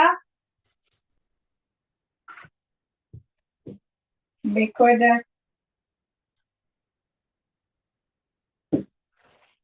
पहले हमारे पास N2 के लिए हमने बनाना है, तो दो नाइट्रोजन हैं। नाइट्रोजन में 1s2 2s2 2p3, इधर भी 1s2 2s2 और 2p3। ठीक है। जब फिल करेंगे इन इलेक्ट्रॉन्स को, पहले नीचे वाला ऑर्बिटल हम फिल करते हैं, फिर ऊपर वाला ऑर्बिटल फिल करते हैं। ठीक है। यहाँ पर भी पहले नीचे वाला फिर ऊपर वाला। ठीक है। यहाँ पर भी नीचे वाला करेंगे, टोटल 6 इलेक्ट्रॉन्स हैं, पर कैसे करेंगे देखो ध्यान से। फर्स्ट इलेक्ट्रॉन इधर जाता है, अल्टीमेटली चाहे जो मर्जी हो, लेकिन आपको तरीका पता होना चाहिए। फर्स्ट इधर फिर सेकंड इधर, ये है हंस टूल की, पहले सिंगली फिल होगा इलेक्ट्रॉन, उसके बाद पेयरिंग होगी। तो this is first, this is second, फिर थर्ड इधर और फोर्थ इधर। ठीक है। और फिफ्थ इधर और सिक्स इधर, टोटल 6 इलेक्ट्रॉन्स हैं, ऐसे फिल हो जाएंगे। ठीक है। यहाँ पर आप इनके इलेक्ट्रॉन्स को लिख सकते हो कि अभी हो गया 1s2 sigma 1s2 sigma star 1s2 sigma 2s2 sigma star 2x2 पाई 2p पाई 2p सिग्मा 2p ये पूरे फिल हो गए। ऊपर स्टार वालों में कोई नहीं गया। ठीक है। ये इनके इलेक्ट्रॉन्स फिलिंग हो गई। अच्छा, यही चीज हम इधर ऑक्सीजन के लिए करते हैं। फर्क क्या है नाइट्रोजन और ऑक्सीजन में? 2p ऑर्बिटल्स का देखो, यहाँ पर ये जो सिग्मा, देखो ये भी नोटिस करना है कि सिग्मा अकेले वाले ऑर्बिटल को इसमें सिग्मा बोला है, क्योंकि सिग्मा बॉन्ड एक ही बनता है। 3 बॉन्ड है ना अगर कहीं पे, उसमें एक ही सिग्मा है और 2 पाई है। तो जो दो इकट्ठे ऑर्बिटल्स हैं वो पाई होगा उनके साथ, और जो सिंगल वाला ऑर्बिटल है उसके साथ सिग्मा होगा। तो एक सिग्मा 2 पाई है इसके पास। लेकिन इसका सिग्मा को यहाँ सिग्मा 2p z वाले को रिपल्शन मिलती है, जिसकी वजह से रिपल होके वो कूद के ऊपर चला जाता है। इसमें ये सिग्मा 2p z नीचे ही है, ठीक है, इसमें वो जंप करके ऊपर चला गया है बिकॉज ऑफ रिपल्शन, ठीक है। तो ये डिफरेंस है N2 और O2 के बीच में। और वैसे ये फॉलो करेगा बोरोन, कार्बन, नाइट्रोजन, नाइट्रोजन से पहले वाले एलिमेंट्स ये फॉलो करते हैं, और फ्लोरीन, ऑक्सीजन, नियॉन ये वाले नाइट्रोजन के बाद वाले फोन वर्ड यूज करते हैं हम इसके लिए कि ये बाद वाले जो हैं वो इस तरह का 2p की अरेंजमेंट ऐसी फॉलो करते हैं, ठीक है। इलेक्ट्रॉन्स को फिल करें तो यहाँ पर ऑक्सीजन, एक oxygen 1s2, 2s2 and 2p में होते हैं उसके पास 4। दूसरा ऑक्सीजन 1s2, 2s2 और 2p में 4, ठीक है। फिल किए, अब मिक्सिंग करके 4 इलेक्ट्रॉन्स हैं, ये 1 2 ये 3 ये 4, यहाँ पर भी 1 2 3 और 4।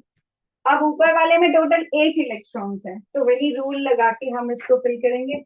ये 1 फिर 2, अब नीचे ही है ना, पहले नहीं ऊपर। अब यहाँ सिंगली नहीं कि पहले सारे सिंगल भर दिए, नहीं, आपने पहले लोअर ऑर्बिटल को पहले फिल कर लेना है, उसके बाद हायर में जानी है। अब यहाँ थर्ड जाएगा, यहाँ फोर्थ जाएगा, यहाँ फिफ्थ जाएगा, यहाँ सिक्स जाएगा, ठीक है। फिल तो पूरा फिर भी हो गया, चाहे जैसे मर्जी करो, पर रूल ऐसे है, ठीक है। फिर 2 बच गए, तो यहाँ 7th जाएगा और यहाँ आपका 8th इलेक्ट्रॉन फिल होगा, ठीक है। अब इलेक्ट्रॉन्स को आप रिप्रेजेंट कर सकते हो कहाँ कहाँ कितने कितने फिल हो गए। ये तो 1s2, 2s2, 2p4 था, ये तो ऐसे था। यहाँ पर भी कॉन्फ़िगरेशन में 1s2, 2s2, 2p3, 1s2, 2s2, 2p3, ठीक है। और यहाँ पर ये sigma 1s2, sigma star 1s2, sigma 2s2, sigma star 2s2, sigma 2p z2, पाई 2p x2, पाई 2p y2, sigma star 2p x1। अब इसमें कंफ्यूजन ना हो जाए आपको, या छोटा सा लिख लो, आप लोग खुद लिख लो, और सिग्मा स्टार 2p y1, ठीक है। ऐसे हम इसकी फिलिंग कर लेते हैं। अब देखो, ये इसके बाद, ये तो पहले आना चाहिए आपको, इसके बाद क्वेश्चन कैसे पूछते हैं। अब अगर आप यहाँ पर ध्यान से देखोगे, ये जो है इसमें सारे के सारे पेयर्ड इलेक्ट्रॉन्स हैं, इसीलिए हम इसको बोलते हैं, कैसा है नेचर में, diamagnetic, diamagnetic all paired electrons, तो हम उसको बोलते हैं कि ये है डायमैग्नेटिक। और यहाँ पर ये 2 अनपेयर्ड इलेक्ट्रॉन्स हैं, ठीक है, 2 अनपेयर्ड इलेक्ट्रॉन्स हैं, जिसकी वजह से हम इसको बोलते हैं कि ये है पैरामैग्नेटिक, ठीक है। देखो N2S, ये आपको +2 की बुक्स में भी आपको ये चीज मिल जाएगी कि कौन डायमैग्नेटिक है कौन पैरामैग्नेटिक है, कैसे बताना है, मॉलिक्यूलर ऑर्बिटल थ्योरी यूज करके। तो N2 is diamagnetic and O2 is paramagnetic. फिर आते हैं कि आपको एक क्वेश्चन आता है कि इसकी कॉन्फ़िगरेशन, किसकी सही कॉन्फ़िगरेशन है, एमसीक्यू में भी आ सकता है। तो सही कॉन्फ़िगरेशन के लिए क्या चेक करना है कि ये जो आपने बनाया नीचे से ऊपर क्या फॉलो हो रही है सीक्वेंस, वही उसकी सही कॉन्फ़िगरेशन है, ठीक है। या एनर्जी वाइज अरेंज करते हैं तो वैसे लिख देना है, ठीक है। तो अब मैं इसको यहाँ शॉर्ट में लिख देती हूँ, आपको अगर पता लग गया डायमैग्नेटिक कौन है और पैरामैग्नेटिक कौन है।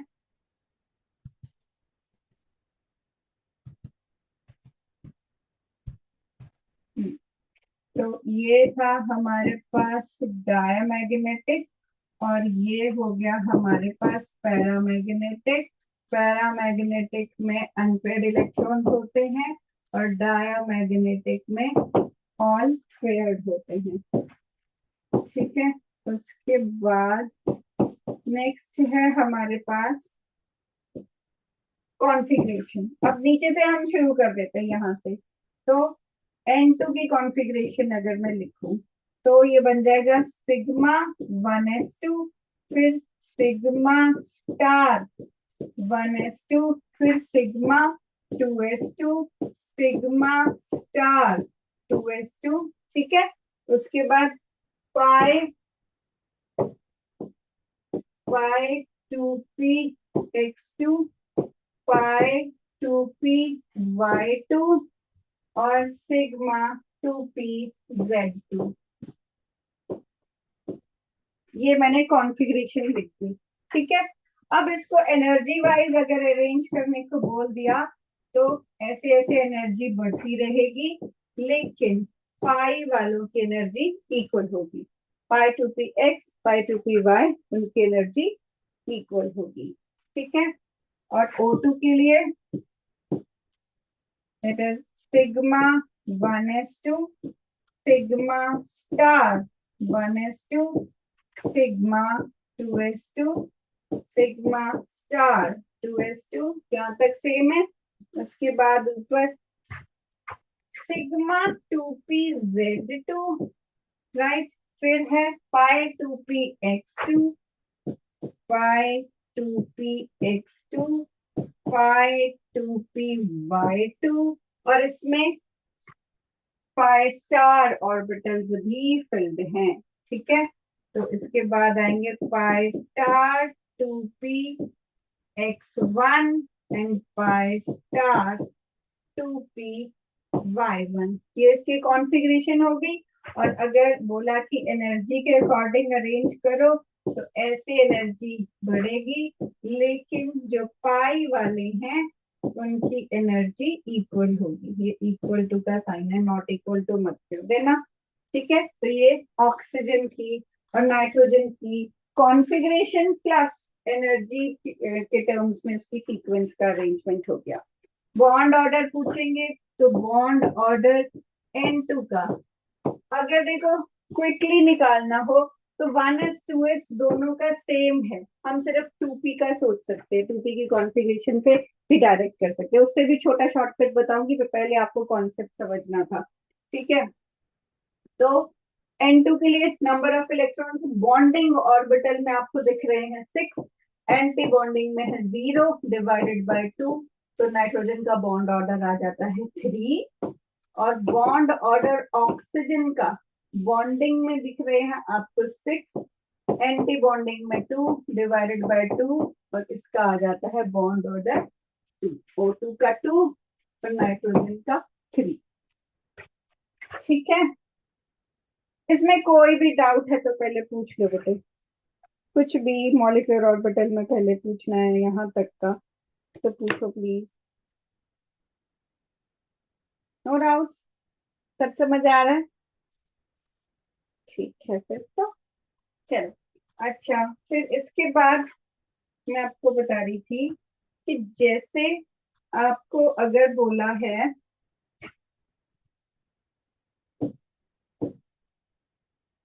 कि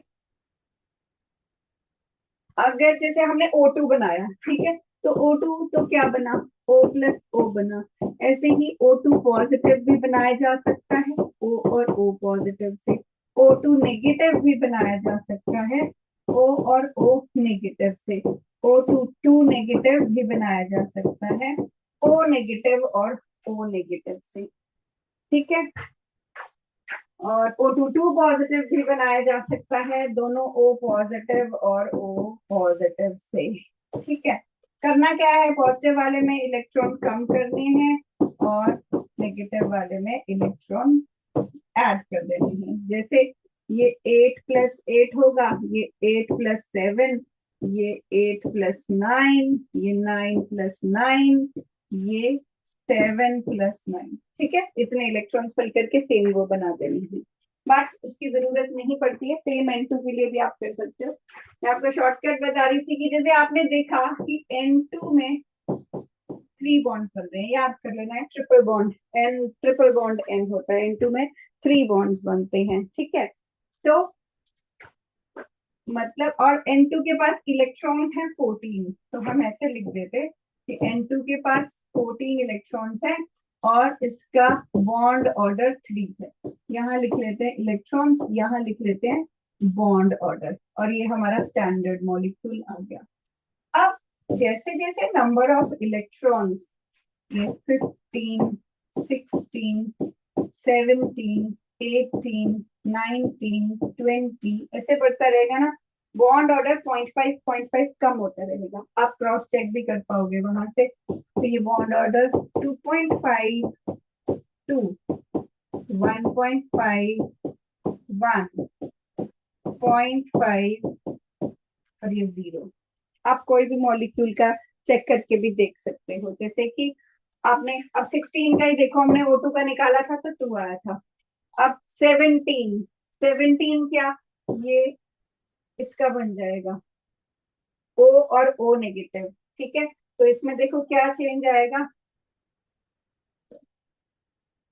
हाँ, ये O नेगेटिव में एक एक्स्ट्रा इलेक्ट्रॉन हो जाएगा।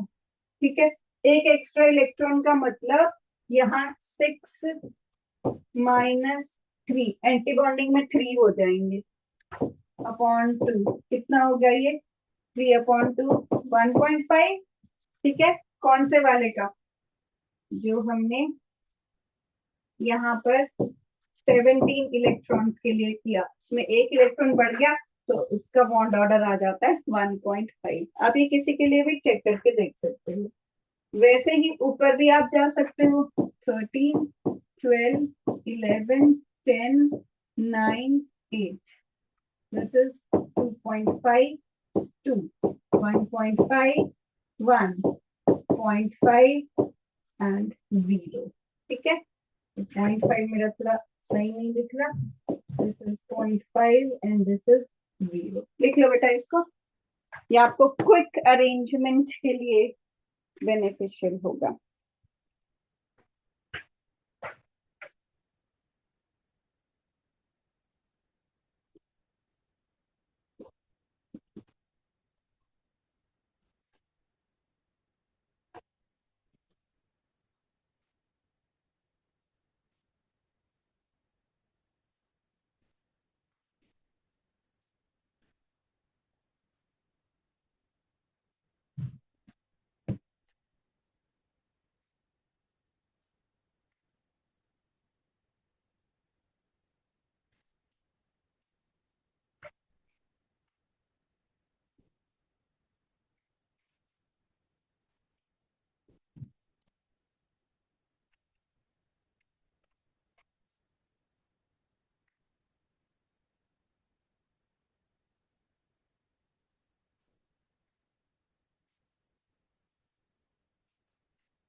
Okay done.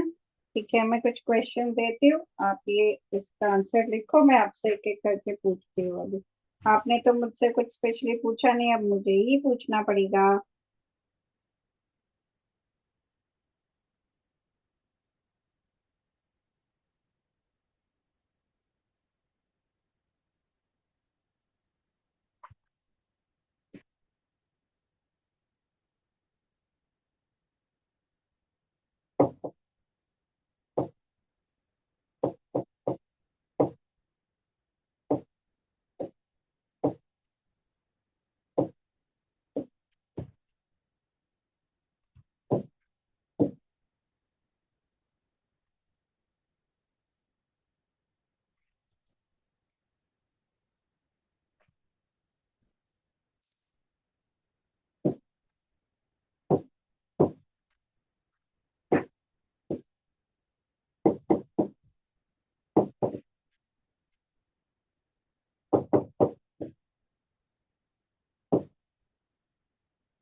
Write the answers.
Write down the answers fast and I'll discuss it one by one.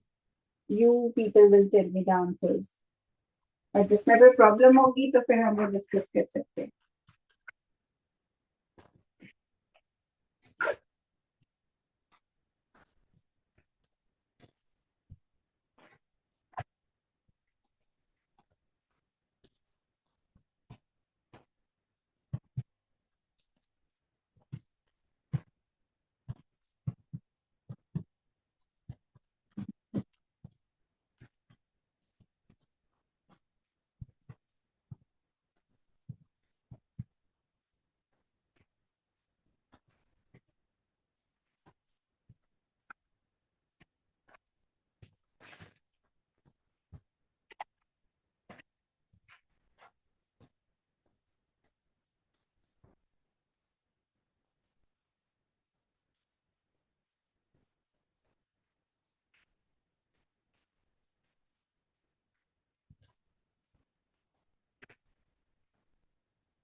Done. फिर जिन्होंने 11th ए के नाम से लॉगिन किया है उसमें जो भी बच्चा रोल नंबर वाइज करें या फिर बेंच वाइज करें. रोल नंबर वाइज नहीं करते फिर अब बच्चे बोलते हैं हमारा भी नहीं है रोल नंबर, किसी को नहीं पता होता. फिर बेंच वाइज करते हैं. लेफ्ट साइड से शुरू हो जाओ. One by one. माइक के पास आओ. Give me the answer. 11th ए. मेरा लेफ्ट, तुम्हारा लेफ्ट, तुम्हारा लेफ्ट ले लो. जल्दी आओ.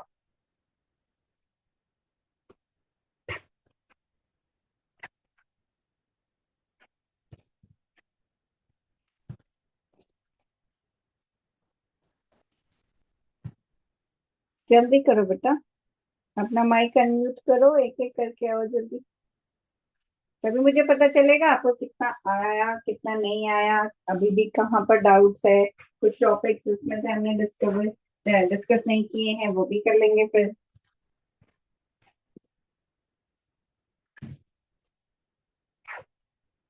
नोबडी.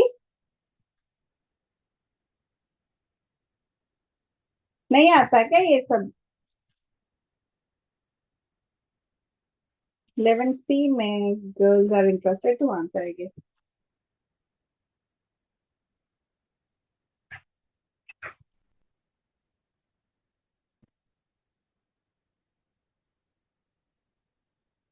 हाँ जी. 11th सी क्यों स्टार्ट बेटा. 11th ए तो नहीं बता रहा. 11th सी गर्ल्स को इंटरेस्टेड है तो वो भी. नहीं तो एक साइड से शुरू हो जाओ. जितना आता है बताओ. First question is write the significance of plus and minus sign shown in representing the orbitals. क्या बताते हैं वो.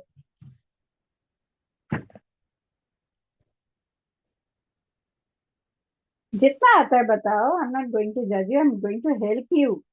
कितना आता है बताओ.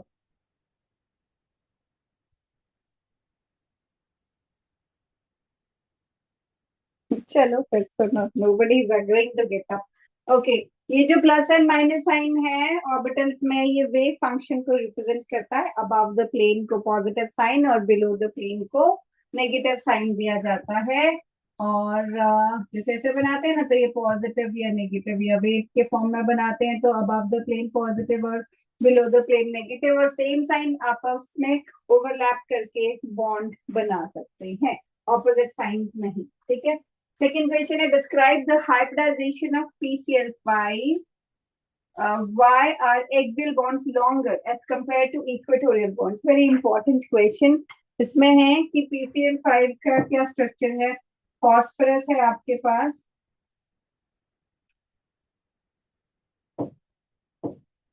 फॉस्फरस के 5 बॉन्ड्स होते हैं. 3 ऐसे ट्राइंगल में और 2 अबव द प्लेन और बिलो द प्लेन. कल भी मैंने आपको बताया था कि ये जो अबव द प्लेन और बिलो द प्लेन है ये थोड़े लॉन्गर रहते हैं. ठीक है.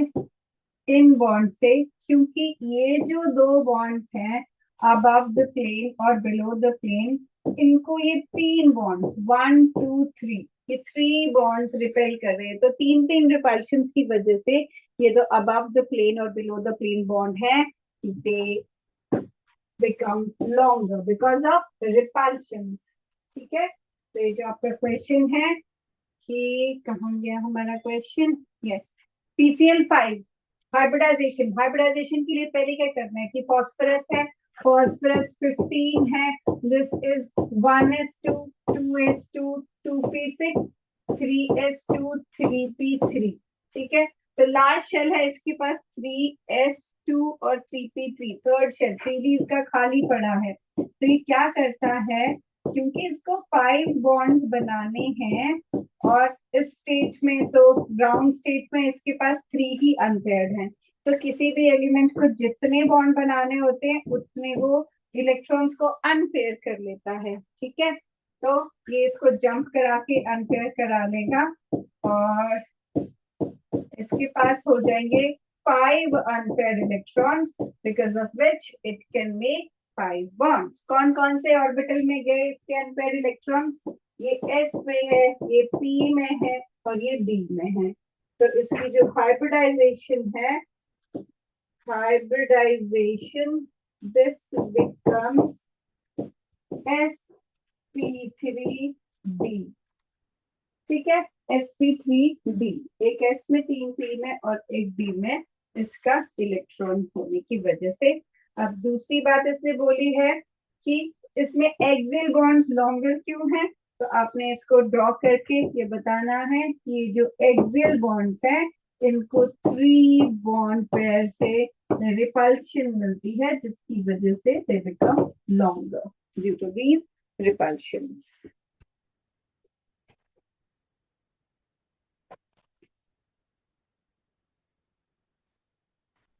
ठीक है, then is third question, define hydrogen bond, is it weaker or stronger when the van der Waals forces। तो हाइड्रोजन बॉन्ड एक स्पेशल टाइप ऑफ बॉन्ड है जो कि सिर्फ 3 एलिमेंट्स शो कर पाते हैं पूरे पीरियोडिक टेबल में से, और ये है top 3 electronegative element, chlorine, oxygen, nitrogen. ये कोई नॉर्मल कोवलेंट बॉन्ड नहीं है, ये अट्रैक्शन होती है लोन पेयर और हाइड्रोजन के बीच में। जैसे अगर आपके पास HF का मॉलिक्यूल है तो क्लोरीन के पास 3 लोन पेयर हैं। ठीक है, तो अगला HF का मॉलिक्यूल क्या करेगा, इसके साथ अट्रैक्शन शो करेगा, जिसकी वजह से इस पे स्लाइटली पॉजिटिव, इस पे स्लाइटली नेगेटिव चार्ज है, क्योंकि क्लोरीन इलेक्ट्रोनेगेटिव है। तो ये जो अट्रैक्शन है, ये वाला बॉन्ड नहीं, ये तो नॉर्मल कोवलेंट बॉन्ड है। तो ये जो डॉटेड इंटरैक्शन दो मॉलिक्यूल्स के बीच में, दो HF मॉलिक्यूल्स के बीच में जो ये इंटरैक्शन है, that is termed as hydrogen bond. और वैन डर वाल्स फोर्सेस सबसे वीकेस्ट फोर्सेस हैं। Van der Waals forces non polar molecules में होती हैं, और नॉन पोलर मॉलिक्यूल्स की कोई भी फोर्स स्ट्रॉन्ग नहीं होती। ठीक है, लेकिन इसमें पॉजिटिव नेगेटिव चार्ज डेवलप हुए हैं, तो hydrogen bond is definitely stronger than van der Waals forces. ठीक है, और ये आपको याद रखना है कि only these 3 elements can form hydrogen bond. ठीक है, टॉप 3 इलेक्ट्रोनेगेटिव एलिमेंट्स। फिर है हमारे पास ionic compounds have higher boiling points and solubility than covalent compounds। ठीक है, तो ionic compounds का क्या है, आयनिक कंपाउंड्स में कैटायन और एनायन होती हैं, और इनमें होती हैं इलेक्ट्रोस्टैटिक फोर्सेस ऑफ अट्रैक्शन, जो कि स्ट्रॉन्ग फोर्सेस हैं। इसीलिए स्ट्रॉन्ग फोर्सेस होने की वजह से इनका जो बॉइलिंग पॉइंट है वो हाई होता है। ठीक है, और कोई भी चीज वाटर में कैसे सॉल्युबल होती है, वाटर एक बहुत अच्छा सॉल्वेंट है। वाटर को हम बोलते हैं कि एक यूनिवर्सल सॉल्वेंट है जिसका हाई डाई इलेक्ट्रिक कांस्टेंट है, हाई डाई इलेक्ट्रिक कांस्टेंट, जिसकी वजह से वो क्या करता है, जैसे अगर आप इसमें कोई सॉल्ट डिसॉल्व करोगे, NaCl डिसॉल्व किया, तो पानी पहले तो इन आयंस को डिसोसिएट करेगा, ठीक है, उसकी लेटेस्ट एंथैल्पी को ओवरकम करके ऐसे डिसोसिएट करेगा, अलग अलग कर देगा, ठीक है। और जो फिर वाटर का, जैसे ये Na पॉजिटिव है ना, तो ऑक्सीजन वाला जो पार्ट है वो Na पॉजिटिव की तरफ उसको सराउंड करेगा, और जो क्लोराइड आयन वाला पार्ट है उसमें H पॉजिटिव उसको सराउंड करके ऐसे हाइड्रेट कर देगा। तो पानी जिसके साथ भी इस तरह का कुछ कर पाता है कि उसको उसकी लैटिस एंथैल्पी को ओवरकम करके उसको सेपरेट करके सराउंड कर सकता है, मतलब वो चीज पानी में घुल सकती है, सॉल्यूबल है, ठीक है। सिंपल वर्ड्स में लाइक डिसॉल्व लाइक, पानी भी पोलर है और सॉल्ट भी पोलर है। सॉल्ट में भी पॉजिटिव नेगेटिव चार्जेस हैं और पानी में भी पॉजिटिव नेगेटिव चार्जेस हैं। This is called solubility rule. So according to solubility rule, because like dissolves like, therefore water is able to dissolve the ionic salts, ionic compounds, but वैसे water की high dielectric constant से थोड़ा बहुत non polar molecule भी उसमें dissolve हो जाता है, अदरवाइज ये रूल होता है कि लाइक डिसॉल्व्स लाइक। तो इतनी सॉल्युबिलिटी नहीं होती ऑयल्स की या थोड़े ऑयली कंपाउंड्स की वाटर में, पर वाटर अच्छा है खुद, इसीलिए वो थोड़ा बहुत उसमें डिसॉल्व कर पाता है, ठीक है।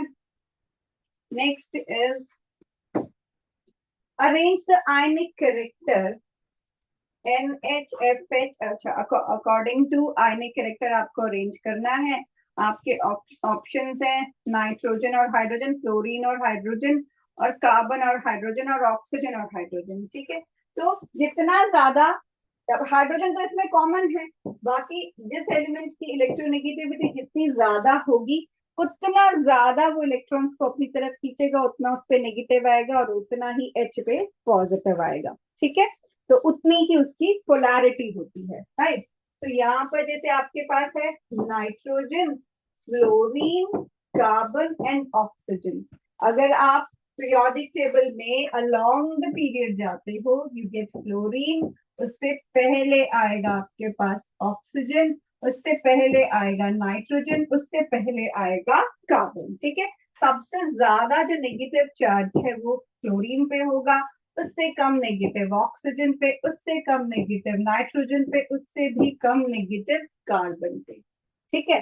तो मतलब ये सेम एलिमेंट के साथ कंबाइन कर रहे हैं सारे, नाइट्रोजन भी हाइड्रोजन के साथ है, फ्लोरीन भी हाइड्रोजन के साथ है, कार्बन भी हाइड्रोजन के साथ है, ऑक्सीजन भी हाइड्रोजन के साथ है। लेकिन इस बीच में जो ये बॉन्ड है उसके इलेक्ट्रॉन्स को अपनी तरफ खींचने की सबसे ज्यादा टेंडेंसी फ्लोरीन की होगी, फिर उससे कम टेंडेंसी ऑक्सीजन की होगी, उससे कम टेंडेंसी नाइट्रोजन की होगी, और सबसे कम टेंडेंसी कार्बन की होगी, जिसकी वजह से, क्योंकि ये अलोंग द पीरियड फ्लोरीन सबसे ज्यादा राइट साइड आने वाला है, तो यहाँ सब मैक्सिमम नेगेटिव रहेगा, यहाँ पर उससे कम रहेगा, यहाँ उससे भी कम रहेगा, यहाँ सबसे कम रहेगा, ठीक है।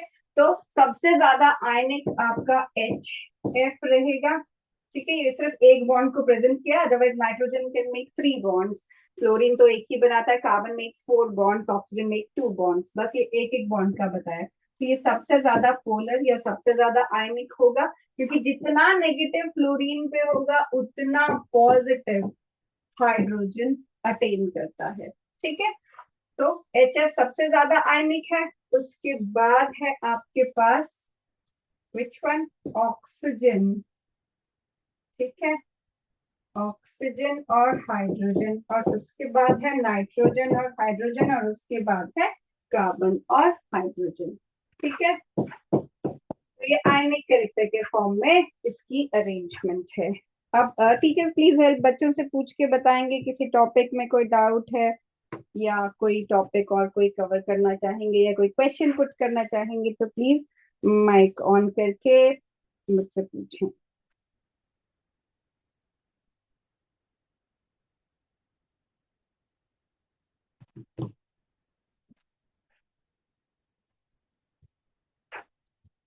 Know questions?